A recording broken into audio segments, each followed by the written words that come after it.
All right. Hey, welcome to the channel. Welcome to the weekly news roundup for the week of November 7th. Please let me know if everything is sounding and looking okay. I feel like I never know what I'm doing.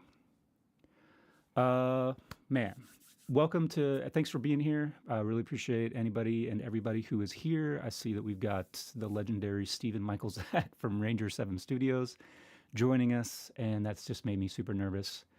Anytime that I know anybody in person who is watching me, it's always a little bit awkward. So thank you. Anyway, thank you again, and please let me know if it's all looking and sounding okay.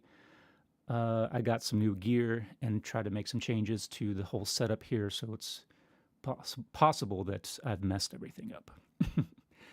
uh, Sounds good. Thank you, David Lee. So if you're new to this, this is the weekly news roundup. I'm going to go through some new gear, rapid fire new gear, talk about some things to watch on YouTube, and some channel updates. And the big thing, I don't want to bury the lead for too long, is the announcement from Sony this morning of the new A9 Mark III. So we're going to get into that. Also, could use a bit more volume on my voice. Let me see here. Okay.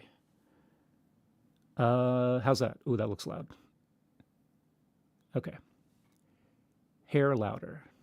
Cool beans. Okay. So yeah, just let me know. I turned it up a little bit, but it looks, as long as they're not peaking, I guess we're good. Okay. Yeah. So I'm gonna try to run through the thing.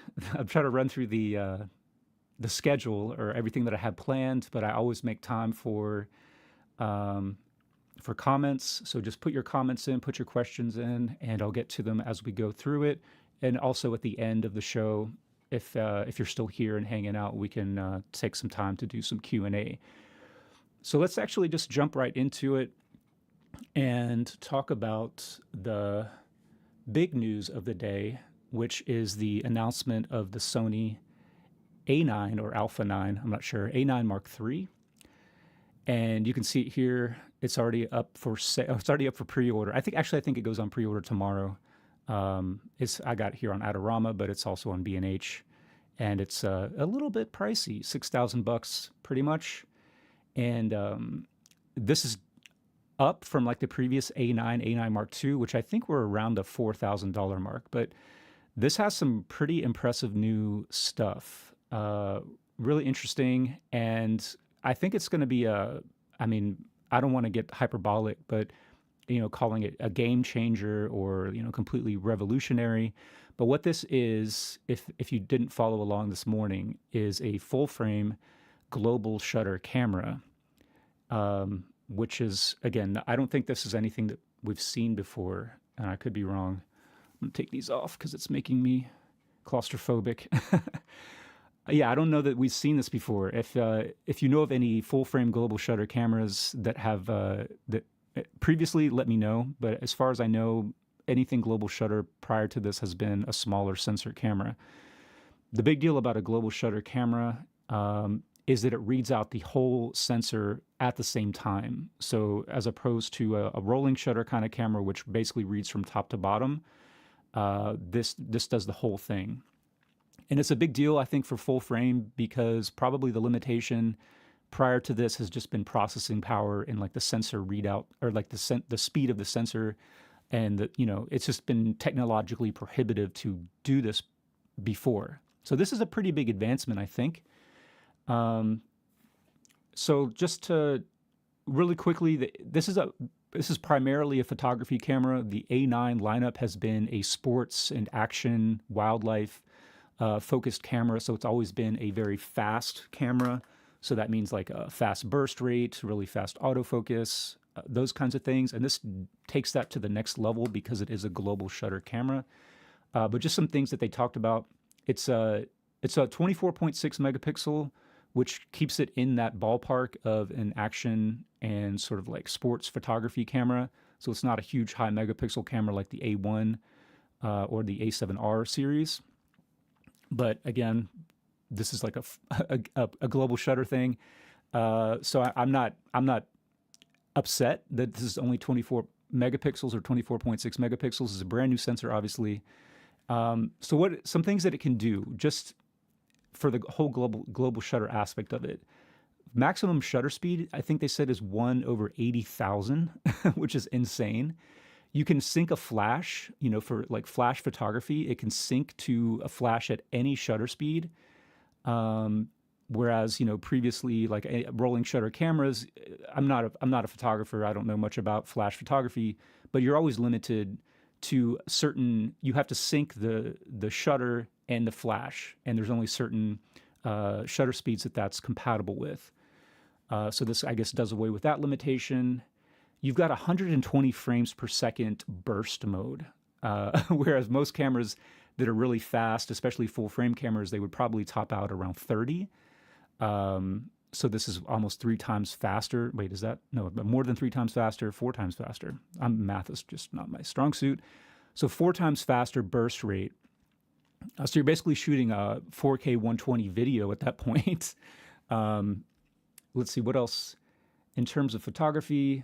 It has so you can go from a 20 frames per second, like kind of normal burst rate, and then with a switch or the click of a button, you can map it to a custom button, I suppose, go into that 120 frames per second burst rate mode without even taking your hand off of the shutter. So if you're shooting, depress the button at 20 frames per second, and you're like, oh, I really want to capture this in excruciatingly minute detail, then you can hit that custom button and it'll just automatically switch over to that 120 frames per second mode.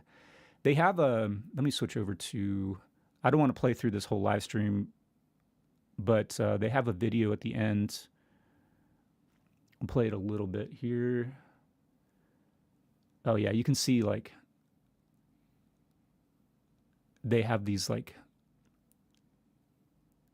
I skip it? Well, they'll do it again. Hold on. Let's play through this just for a little bit. Yeah, right there. I don't know how they're doing that effect, but they keep doing it throughout the whole video. And I don't know, this to me seems like a pretty significant advancement in terms of capabilities. Oh, and so Ranger 7 Studios, he's saying, gotta wonder how that's going to work with the current autofocus system. Are we going to lose autofocus capabilities? So again, it's only judging by what they say. Obviously, they're gonna talk it up, talk a big game. The autofocus looks amazing. It has the same. Well, it's got apparently an improved AI autofocusing system. The autofocusing chip that was introduced in the A7R5, that's in the ZVE1 and the A6700. It has that, but apparently even better. And part of that little video, or part of their presentation, they were showing how advanced the eye tracking is for birds and people, insects. So it has that mode in it. And since it's got the most autofocusing face detect points or autofocusing points of any camera up to this point from Sony. It covers like 95% of the sensor. So it looks like the autofocus is going to be insane. This camera looks like it's going to be probably the most technologically advanced full-frame camera that we've seen thus far. It's obviously not going to stay that way. And I think that's probably explains the price bump. Because like I said, I think the A9 previously was around the $4,000 mark. So this is a pretty big price increase. But the technology, I think, is pretty impressive. And they say, speaking of the autofocus, they were talking about with that AI processing unit being more advanced, it's got human pose estimation. So once it identifies like a human, it's able to sort of like almost have like a rotoscoping box that it just kind of like puts on that person and sort of guess where they're going to move. So it follows along. And then it also has the ability to track humans who are wearing goggles, masks, helmets, so things that are actually obscuring their eyes. It's able to understand that, yes, that is a human, and yes, that's an eye underneath that. So again, this is all coming from Sony, and they're making it seem pretty impressive. It has that fully articulating screen from the A7R5, so the one that flips, not only does it flip out, or not only does it flip forward and around, but it also comes away from the body. So it's basically like the best of both worlds, where it's like you have that kind of just tilt up screen that if you want to keep the LCD like in line with the body of the camera, you can do that.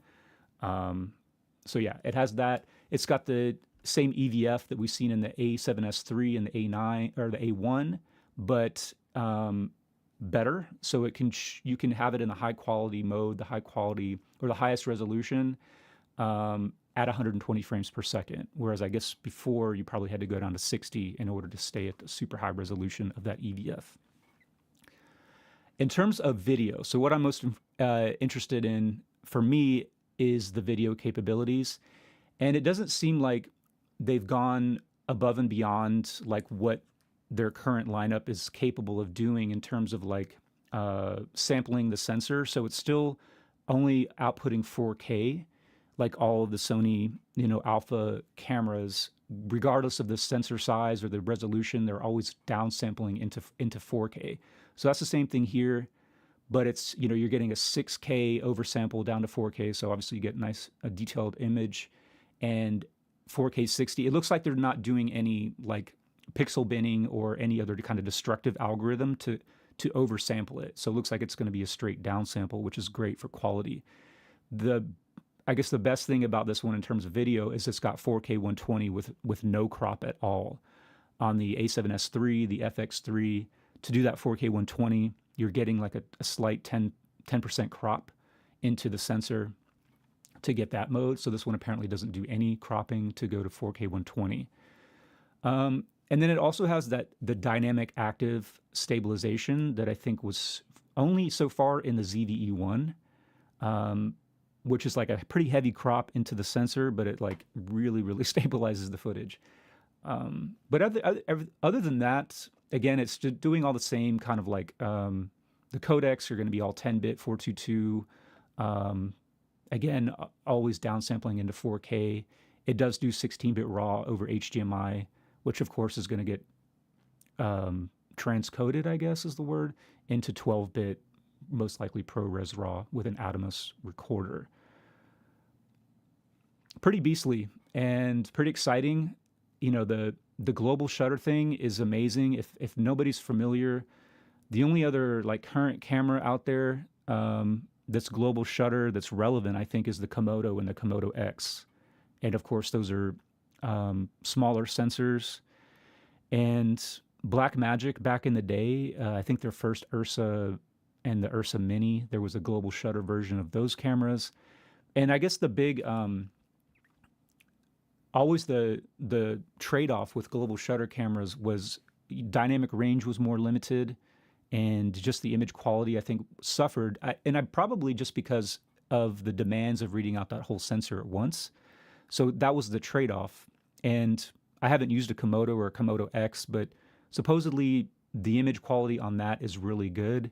The dynamic range is really good. So maybe that we're starting to get to the point in terms of processing, in terms of sensor speeds, that maybe that's not as big a limitation as it was in the past. So it'll be interesting to see how this camera stacks up in terms of just raw image quality. Maybe it won't be as good as the Alpha 1 or other like super advanced rolling shutter cameras, maybe like the Z9, the Z8 from Nikon, or whatever comes out from Canon soon. But I don't know. I can't say that for sure, but it'll be interesting to see if that's actually a trade-off. Okay. They also announced, this is actually as exciting for me. Well, maybe not as exciting, but they announced finally they're doing a firmware update for both the A7S III and the Alpha 1. So let me do something annoying. Oh no, is that playing? Yeah, I don't think that's playing. Anyway, I was trying to do an effect. Is that not coming out? Sorry, let me try to figure out. Why is it doing that? Whatever. I was trying to do an applause effect. I failed. I failed at life. So, firmware update for the A7S III and the Alpha 1. The A7S III is getting the 4K DCI mode, and it's also getting true 24 frames per second. Someone said nope. I don't know what nope refers to. Nope, no audio, or nope, no A7S III updates. It's getting the 4K DCI, and it's getting true 24 frames per second, and it's also getting, finally, the focus breathing compensation. And the Alpha 1's getting some updates too. I think the focus breathing compensation and some different things as well. But I'm mostly interested in the A7S III. I've talked about that like number of times in the past on my channel, how annoying it was that they just stopped updating the A7S III. There actually was a firmware update last summer, but it was pretty minor. It was like stability improvements. And then there was one a couple months before that that had some autofocus improvements. But the FX3 continued to get, oh, no sound. You can still hear me, right? Cool. Yeah. Forget it. I blew it. The FX3 continued to get those amazing updates. The FX30 got those updates in terms of like 4K DCI, the true 24 frames per second, and the A7S III just did not get any of them. So it's cool that they're finally doing that. And I'm not sure when it's coming, unfortunately. I think I haven't gone back and rewatched the live stream, but it sounded like they said spring 2024, which would suck if we have to wait all the way till spring of 2024 to get an update of the A7S III. I think they said that this camera, the A9III, is not coming until spring. And then the other new product that they announced here is the Sony FE 300mm f2.8 GM OSS Prime. This one I'm not super interested in. This is just a high-end photography lens. Well, obviously you can use it for video, but you know, these super telephoto prime lenses are just kind of out of my sort of wheelhouse, sort of out of my whole worldview, essentially. But this is just, I mean, we're starting to get more and more of these like amazing super telephoto lenses that just have pretty fast aperture. So an f2.8 at 300 millimeters is pretty significant, because typically if you had like a zoom lens that covered this range, it would be much slower, like an f5.6 to 6.3 in particular. So, you know, carrying on that G Master tradition, you know, super lightweight, super sharp, super high quality. But yeah, again, not something that I'm particularly that interested in seeing or looking at.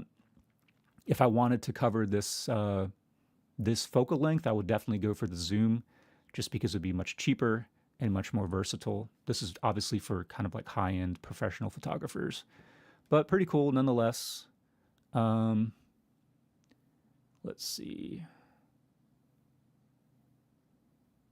So those are the big announcements from Sony. Obviously, the A9 Mark III was huge. For me, the big thing is the update to the A7S III finally, and then this G Master lens. I got some questions coming through, so let me take a look and see. Triple Crown Backpacker saying, I'll pay money for a firmware update. There's nothing holding back the A1 other than its lockdown firmware to protect the A7 IV.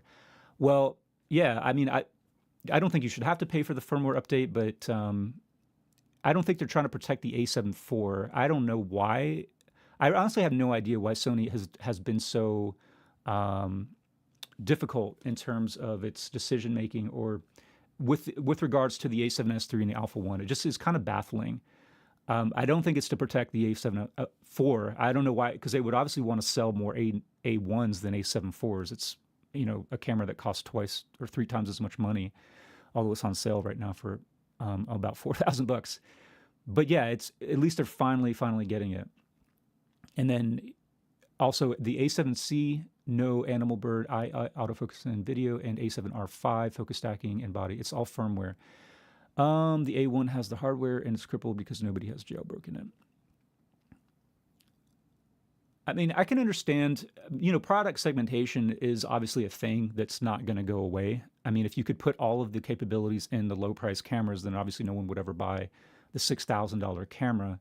But I do think that there is probably some hardware limitations with something like the A7C, because it doesn't have the same processing as the newer cameras do. And obviously that sensor is older as well. David Lee, I have an FX30 and I'm wondering if I do go full frame next year, if the A7S III is the better buy over the FX3. Obvious design differences. Love the FX3 30 design, but I could save like 500. Yeah, I mean, I like the A7S III because of the EVF. I personally like using the EVF not only for photography but for videography. Like I mentioned in my last video, comparing the FX30 and the A7 or the A6700, shooting video at eye level is something that you might want to do, and holding a camera up to your face is, having it up in front of you with your hands kind of out in front of your body is not as comfortable and not as sort of stable as holding it up to your eye and looking through the EVF.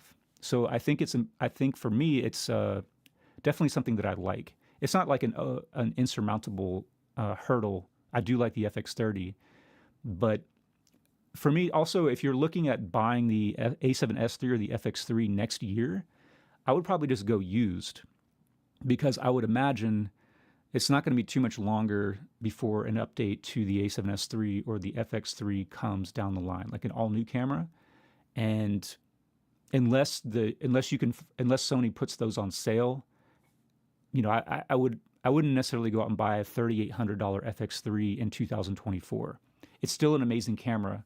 The A7S III is still amazing, but there's going to be tons of used ones on the market, and you could definitely save $1,000 or more off the price of a new one. But either one, still beastly cameras, and you're probably not going to be scratching the surface of what they're capable of. Or I know I'm not. There's still so much you can do with those cameras.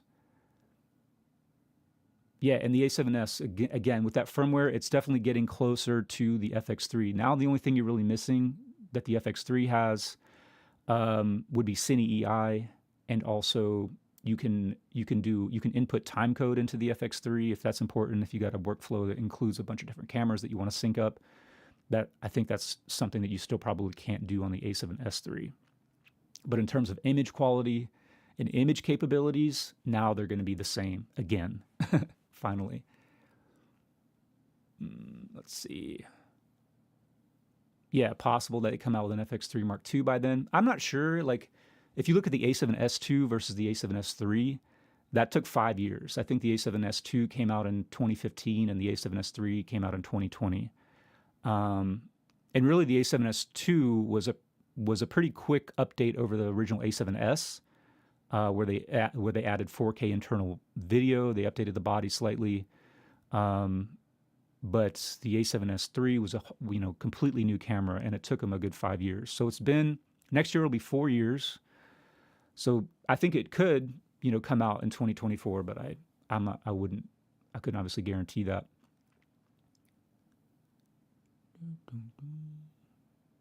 Let's see. Yeah, A1 should have received focus breathing comp in 2021, not March 2024. Sony's trolling us. Ranger 7 Studios saying to David Lee, I'm going to wait till the global shutter trickles down. Yeah, see, that's another thing. Now that you have kind of this flagship, the A9 Mark III, that's introduced this completely new, well, not completely new technology, but to the full frame world, we've got a global shutter camera. That's going to start trickling down to the lower tier cameras eventually. I don't know if it'll be into the A7S IV. Maybe it'll be another generation after that. But that's something that the A7S III, that was kind of the big new innovation with that camera, was just a super, super fast reading sensor, which even though it was rolling shutter, it had very minimal rolling shutter. And so that could be the other thing, that could just take it to the next level of the A7S Mark IV. I would be curious to know if it's going to be another kind of low megapixel, 12 megapixel sensor. That would be maybe a way to keep the price down from that $6,000 mark if you brought a global shutter camera down to like a 12 megapixel sensor. And again, that would be fine with me because for shooting video, that's all you really need. For 4K video, that's all you really need.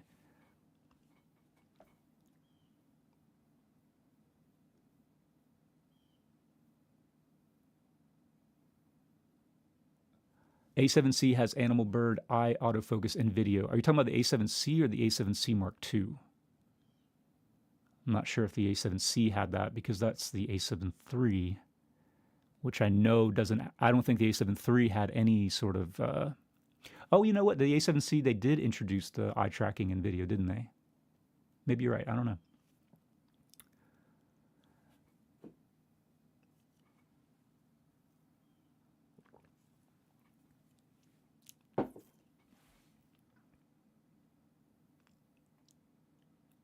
Okay, original A7C has it.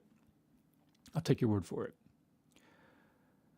Okay, gonna move on to the rest of the new gear that was dropped, and I'm gonna probably just do rapid fire.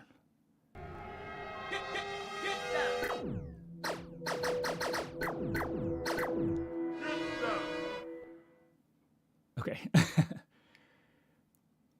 So Canon came out with 3 new lenses, or announced 3 new lenses that are on pre-order, and they've got the Canon RF 24 to 105 millimeter f2.8 and the 10 to 18 millimeter. This is a APS-C lens, and then finally they've got the Canon RF 200 to 800 millimeter. So I'm not going to spend too much time on these. The most interesting one for me and for videography in particular is the 24 to 105 millimeter f2.8 USM Z lens. The Z stands for zoom. This is a pretty big deal, I think. A 24 to 105 is typically an f4 lens. It's kind of a compromise. You know, usually you'll see a 24 to 70 f2.8, a 24 to 70 f4, and then a 24 to 105 has always been an f4 up to this point. As far as I know, this is the first 24 to 105 f2.8. That's obviously a full stop of light, brighter. It gives you shallower depth of field versus an f4. And the 24 to 105 f4 has always been a very kind of widely used lens for videographers.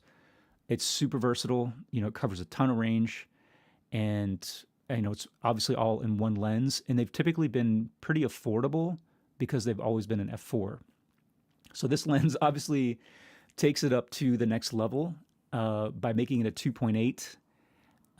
So it's very expensive at $3,000. And you can see it has it's got an aperture ring on it. It's obviously got the zoom ring on it, and the focus ring looks, you know, very. It's not geared, unfortunately, but it looks more like a video lens than a photography lens. It's also got some accessories. So they mentioned the Z for zoom, and it's actually a servo zoom that you can use, which slots into the lens somewhere. If I can pull up a photo of it. Well, let's see. Why is my internet? Wait, here it is. Come on, man. Wow, these pictures don't want to load. Anyway. Oh, there it goes. Here, you can see it here. These little contacts. This is where you attach this power zoom adapter. But anyway, so with that, you can actually control the zoom with this little switch on the lens. So it has a sort of a servo motorized zoom function. So you don't have to turn the ring. So you can get a very smooth and sort of dampened zoom action on the front and the back. So this obviously makes the whole thing $4,000, which is pretty insane. So this is definitely I would say a professional videographer only lens. This is definitely not a YouTuber lens or just any sort of hobby focused lens. But I think it's going to be a pretty big deal, and it really is going to pair well with the Canon, you know, what is it called? The EOS Cinema line. So that'd be the C70, the C300 Mark III, the C500 Mark II, all those cameras which are very much, you know, videography and sort of event cameras. They've really been missing this kind of lens, I think. It's very reminiscent of the Sony Power Zoom 28 to 135 f4, very similar focal range. So this one's a little bit tighter on the widest end, but a little bit longer on the zoom end. But this one's only an f4.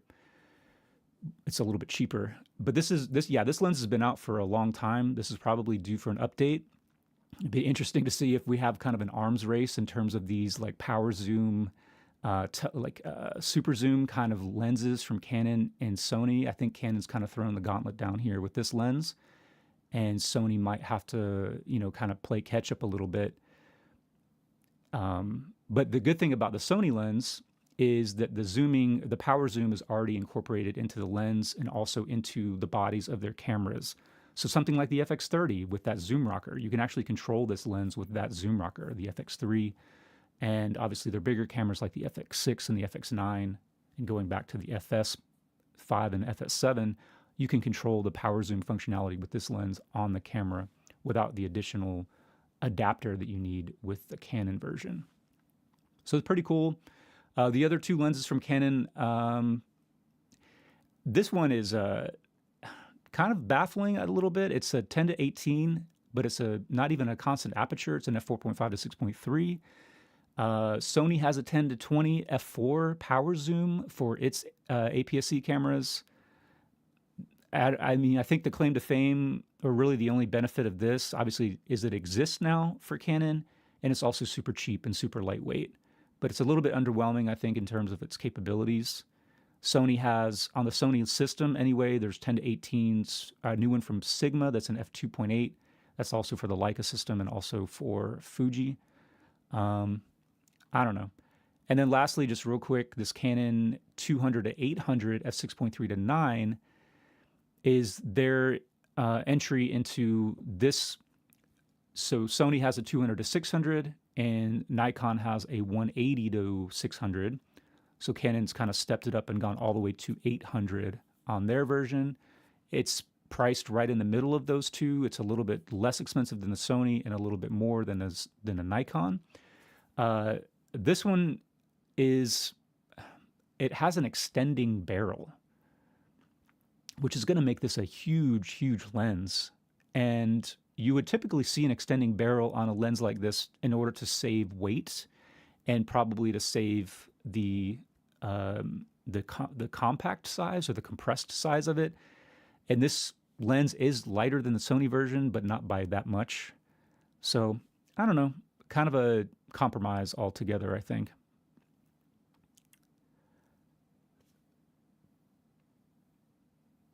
Yeah, power zoom adapter for the low price of $9.99. Exactly. Canon is not exactly known for striving for affordability with their sort of high-end stuff. Canon, I think, remains kind of the most expensive if you're looking at that level of lens. The L lens, the red ring, super desirable, I think, but also kind of the most expensive. They usually outpace like G Masters and also maybe the Nikon equivalent lenses as well. All right, real quick, if anybody out there is editing with Final Cut Pro, there is a new update, a sort of significant update for Final Cut Pro that's slated to come out sometime this month. It's a little bit vague. They just said it in the coming weeks, so hopefully during November at some point. There's going to be some significant new updates to Final Cut Pro, but nothing in terms of AI-assisted features. Whoa, sorry. Nothing in terms of AI-assisted features. If you are into Final Cut Pro, if you've been following along, there's a lot of people who are upset with the lack of progress that Sony or that Apple is making with updating Final Cut Pro and keeping it at parity with both DaVinci Resolve and Premiere Pro. Last week we talked about how they're relying on motion VFX. They've introduced a new motion tracking and rotoscoping feature, that's AI assisted, that's going to be available for Final Cut Pro, but that's an additional subscription on top of Final Cut Pro. Whereas in Resolve, you have that built into the studio version, and obviously in Premiere, it's included with the subscription model that you're already paying for. So that's not included, unfortunately, with this update. So if you are hoping for that, you're still going to be waiting a little while. The big thing is, if you're familiar with Final Cut Pro, this finally has like auto scrolling of the timeline. It's got some new organizational features. You can do a lot more color coordination of your clips and your rolls, I guess, than you could previously. You can see that here in this photo. And they've also said that it's going to have faster export times with H.264 and HEVC encoding in particular. That's something that's already pretty fast with Apple Silicon. If you're using any of the M1, M2, M3 Macs, they already have pretty fast export times with these codecs, but apparently it's going to be even faster. So those are it's not everything obviously that people are hoping for, but it's good to see that they're not abandoning this software. And I think that's kind of been the concern with a lot of people in the community, that Apple just isn't focusing on Final Cut Pro. It's obviously not keeping up in terms of AI assisted features, still lacking in that department, but at least they're continuously working on it, or they're continuing to work on it and update it. And this is just maybe a little bit of editorializing here from me. People like to complain. I like to complain. I've complained enough about the A7S III not getting firmware updates over the years. That's all well and good. And obviously people are complaining about Final Cut Pro. But it's also important to kind of keep it balanced a little bit. Not to be on their ass or like kissing their ass for, giving us these products. They should always be improving them, and they don't really have any obligation to do that, but of course we want them to be improving them. But it's also important just to kind of keep it like a level playing field, or at least to appreciate what we can do here. Like even with the A7S III not getting any significant firmware updates for a while, it's still amazing. It still does way more than anything. It still does way more than I can take advantage of. And same thing with Final Cut Pro. Even though it doesn't have the AI-assisted features, the rotoscoping, the transcription generation, that kind of stuff, it's still amazing. It's still amazing software. There's so much that you can do in Final Cut Pro. And before those features came to Resolve and Premiere Pro, you weren't missing them, right? It wasn't something that you were clamoring for, because it wasn't something that existed really. So you're not really missing out. You just haven't gotten, I don't know, everything that's out there, but there's still so much that you can do. So just, I don't know, maybe it's advice, unsolicited advice from me, just to kind of keep it on the level and just appreciate. I mean, think about like 10, 20 years ago, like how would you even be editing videos? Like it would be so much more painful. It would be so much more time consuming. And just the whole workflow would just be a mess compared to what we have now. With cameras, like, man, the quality of the cameras are just insane.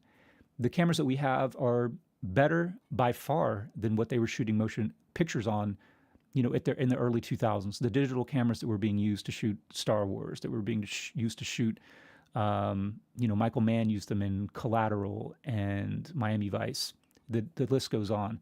The cameras that we have are better than those cameras, and they cost probably $100,000 at the time.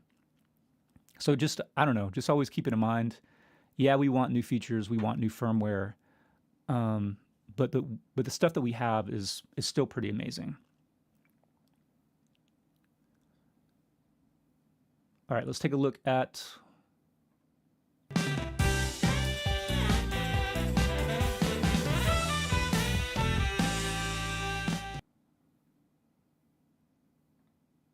just want to give some shout outs to some YouTube stuff that I've seen in the past week.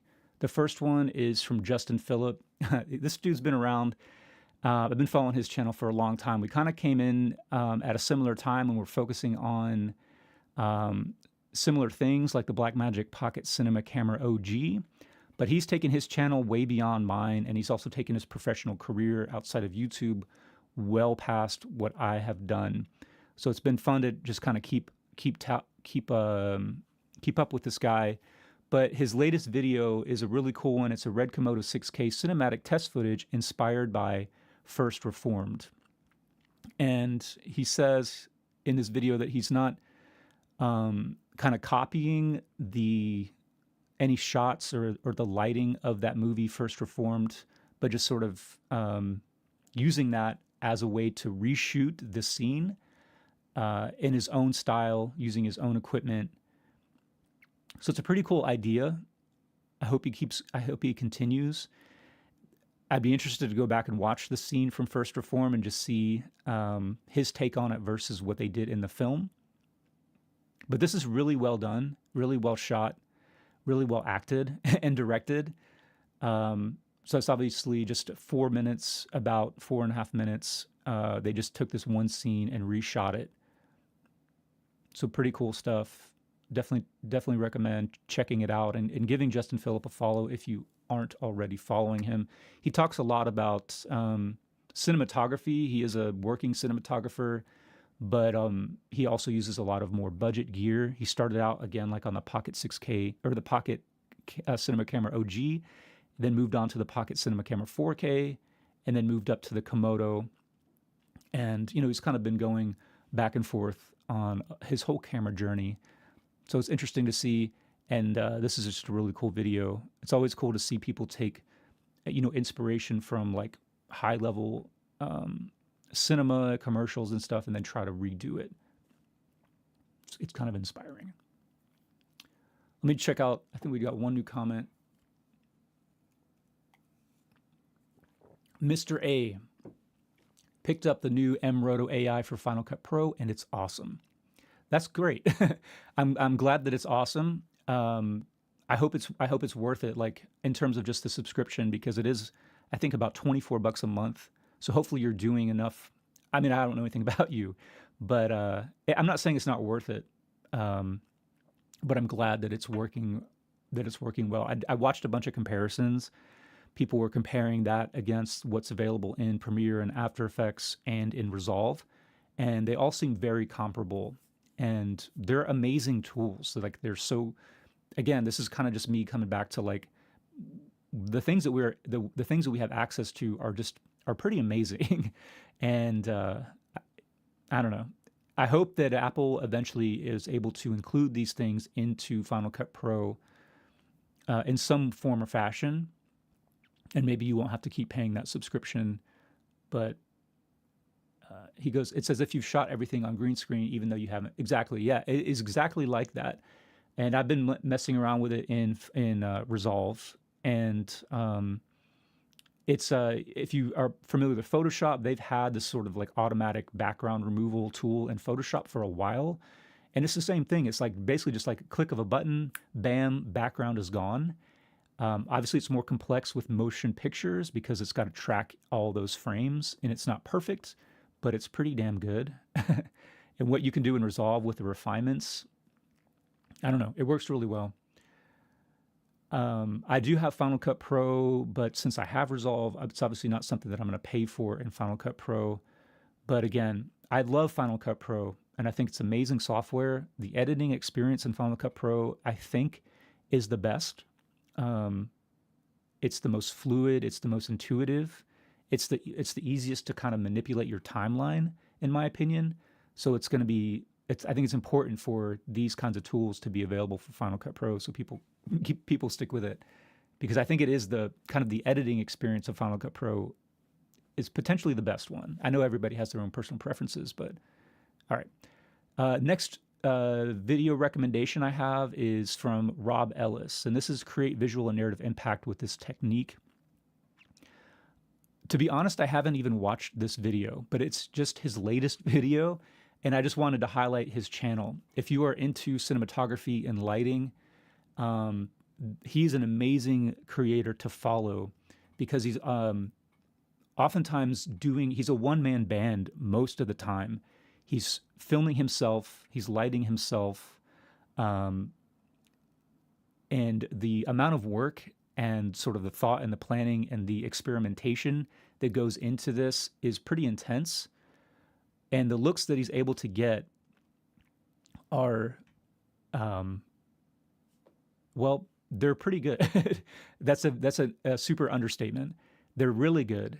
And if you are, like I said, if you are into cinematography and into lighting, he is inspirational, again, because he's doing a lot of this stuff himself. Sometimes his videos, he will have a crew. Sometimes he'll have other actors or people in his shots. But a lot of times, probably 90% of the time, he's kind of doing it all himself. So it's just a great way. He's just a really great resource. And the other thing, too, is he's often he does get sponsorships from like companies like Nanlite, so he will get access to some more expensive gear, but a lot of times he's using stuff that's more obtainable for a lot of people.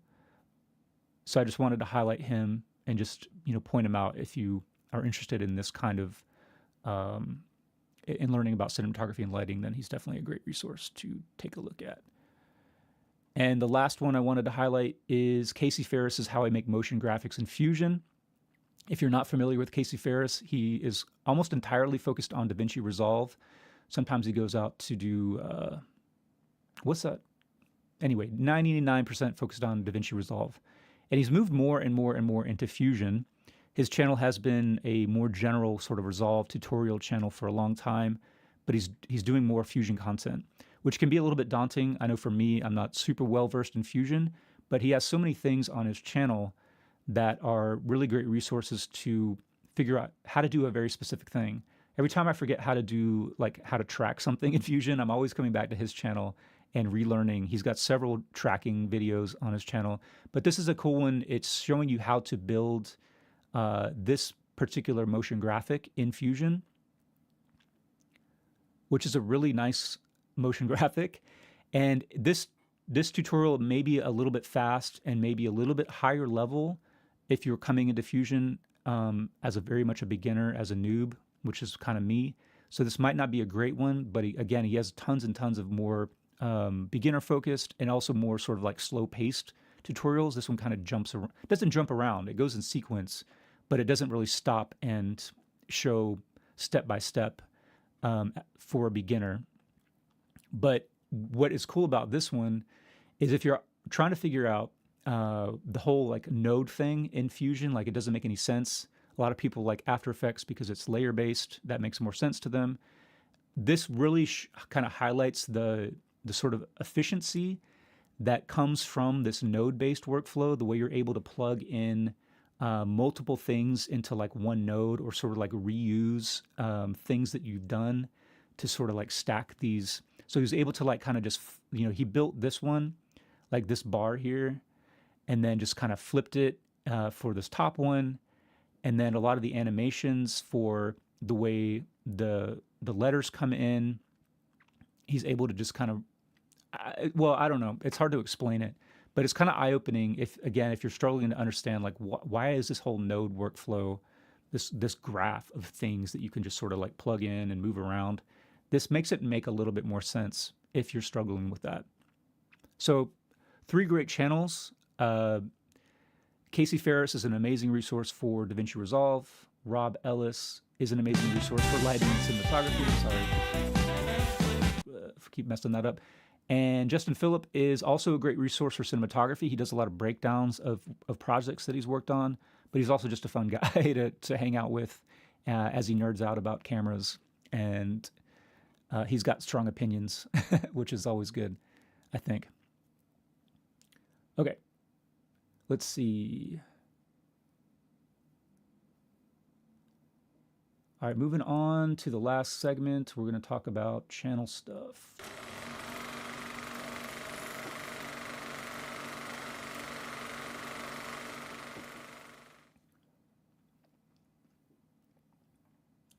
I mentioned on my live stream last week about the Osmo Pocket 3 and how it looks like a really fun camera, but one that I probably wouldn't get much use out of. But I watched more videos and the creators and YouTube did its thing, did its magic, and I was compelled to purchase an Osmo Pocket 3 for myself. So thank you for making me spend money. Hopefully I'll be able to return the favor and make some of you spend money. No, I'm just kidding. But yeah, the more I watched videos about this, the more I was sort of like emphasized like that this looks like a really fun camera. I'm not 100% sure if it's going to be one that I'm going to use as much as I hope I'm going to use it, but I'm going to give it a try because it was I wasn't paying super close attention to all the capabilities that this camera has. 4K 120, 4K 60, obviously D-Log that I already mentioned, 4.2, well, I think it's got 420 10-bit, but 10-bit nonetheless. And just some of the cool tracking features, and also another reason that I thought this might be something that was worth checking out is the phone integration or pairing it with your phone seems so much more seamless and useful than trying to use some of the camera apps that you might have with like Sony and the other mirrorless cameras or the other DSLR style cameras. Those apps can be a little bit finicky just to get paired and then to stay connected for two things that are kind of a pain. And they're also much more limited in terms of how much control they have over the camera. But DJI has obviously been doing this with their drones for years now. So the integration between the camera and the phone on DJI is like so much tighter and so much more full featured. And I was like, oh yeah, like I had a Mavic 2 Pro that I paired with my phone. That worked really well. You could control the drone from 2 miles away. So the integration with the phone is going to be, I think, a lot more useful. So I'm interested in that. And also, like, in my last video, I talked about the the A6700 and the FX30. And even though I think the FX30, by and large, overall, is a better video camera than the A6700, there's something about the even smaller form factor of the A6700. It's more discreet, it's more conspicuous. And if it means you're going to take it with you, sort of unplanned and just have it, then that is an important consideration. And this just kind of takes that, above and beyond. This is obviously not, have a big lens hanging off of this camera. It's something that can just slide into your pocket, and it's just so discreet.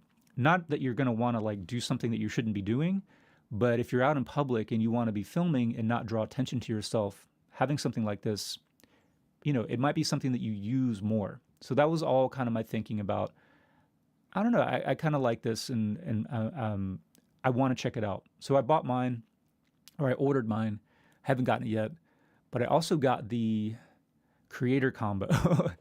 And I'm not sure if this is a good buy. So let's kind of check out exactly what comes with this creator combo. You obviously get the camera, and it comes with this DJI Mic 2 transmitter. So you don't even need the receiver. This pairs directly with the camera. So you've got a wireless audio transmitter that's going to sync up directly with the camera. It comes with a battery handle. So it kind of extends the runtime of the camera, but it also makes the whole thing a little bit longer. I don't know if that makes it more ergonomic or less ergonomic. I guess that'll remain to be seen. And then this little mini tripod here and a carrying bag. I thought it also came with a wide angle lens adapter. Oh, yep, right here. So I can't remember. I think that the lens on here is a 20 millimeter equivalent lens, 20 millimeter to full frame. And then this wide angle adapter, I think, takes it out to something like a 16 millimeter full frame equivalent. So this is all the stuff that you get with a creator combo. Not sure if it was 100% worth it, but I thought I'd give it a shot. So I'm excited. Hopefully I'm gonna get it tomorrow. And maybe I'll do a live stream, just kind of an unboxing and first impressions. I was curious to see some other things about this camera. Damn it, I keep messing that up, sorry. A couple of the things I was curious about, is it gonna be a good studio camera? So this is obviously a much smaller sensor than, an A7S III, obviously, and then of course even an FX30 or an A6700. How is it gonna be as a studio camera? I wanted to be able to use it maybe as another live streaming angle, also as maybe an overhead like product shot angle. Having that tracking ability might be something that's really cool to have in what would otherwise be kind of a static shot. So I'm interested to see how it incorporates into this whole studio setup, if it does. And then also, obviously, like I already mentioned, just the ability to bring it with you and just have it and just be ready to go. It has like really fast boot up times. So a couple things that bothered me about it. And also, Mr. A, really appreciate it. I appreciate you being here and participating, and then the super chat. I don't ever know what to say when people give me super chats. I'm just blown away. Really appreciate that. One thing, I've got the Mavic, I've got the Mini 3 Pro drone. And, one of the cool things about that drone, if you're into vertical video, it's cool. If you hate vertical video, it's not cool. But you can actually rotate the camera because it's on a gimbal, so you can rotate the whole camera vertically, and shoot vertical video. This, you can shoot vertical video, but it's only cropping into what is otherwise the 16:9 horizontal aspect ratio.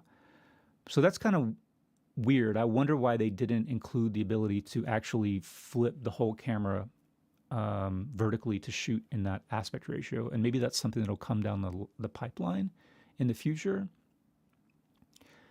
Thank you. Yeah, offset the cost of the Pocket 3. That definitely helps. Maybe cover the tax or something like that. Super appreciated. I can't say that enough. But anyway, so that's my update. Like I said, I wasn't really anticipating getting this, but the more I watched it, the more it just looked like a fun thing to have. And we'll see. We'll see how it works out. It might be something that just gets sold relatively quickly, but hopefully not.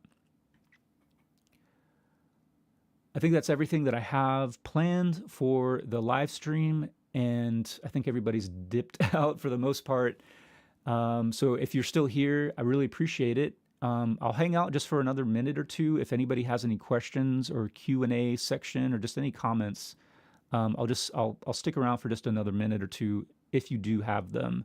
If not, then obviously that's the end of the show. Thank you so much for being here. Yeah, and maybe I'll see you next time.